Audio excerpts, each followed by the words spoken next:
नमस्कार मित्रांनो, DS mind ब्लॉगमध्ये तुमचे स्वागत आहे. तुम्ही ऐकलं असेल शार्क टँकमध्ये की B2Cमध्ये मला इंटरेस्ट आहे, B2Bमध्ये मला इंटरेस्ट आहे. तर ते आपण बघूया.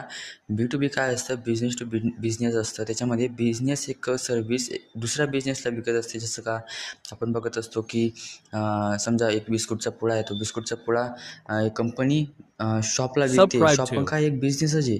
मग तो शॉप कन्झ्युमरला विकत असतो. तसंच B2B काम करतं. Business to DH Mind consumer Block. काय काम करतं की डायरेक्ट सेल करतं. जसं की दुकान डायरेक्ट कन्झ्युमरला सेल करतं. कंझ्युमर टू कंझ्युमर काय असतं की एक कस्टमर म्हणजे एखाद्या कस्टमरला लॅपटॉप विकायचा आहे, मोबाईल विकायचा आहे. तो ऑनलाईन जाऊन वेबसाईटला जाऊन त्याचा फोटो टाकू शकतो आणि दुसऱ्या कस्टमरला तो सेकंड हँड विकू शकतो किंवा नवं पण विकू शकतो.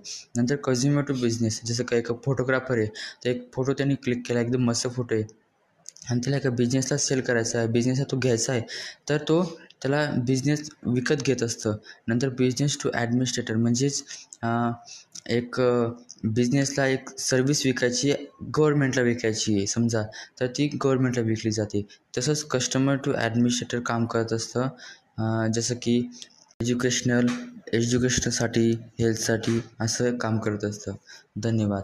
तर भेटू मित्रांनो नेक्स्ट टॉपिकवर. सबस्क्राईब करा.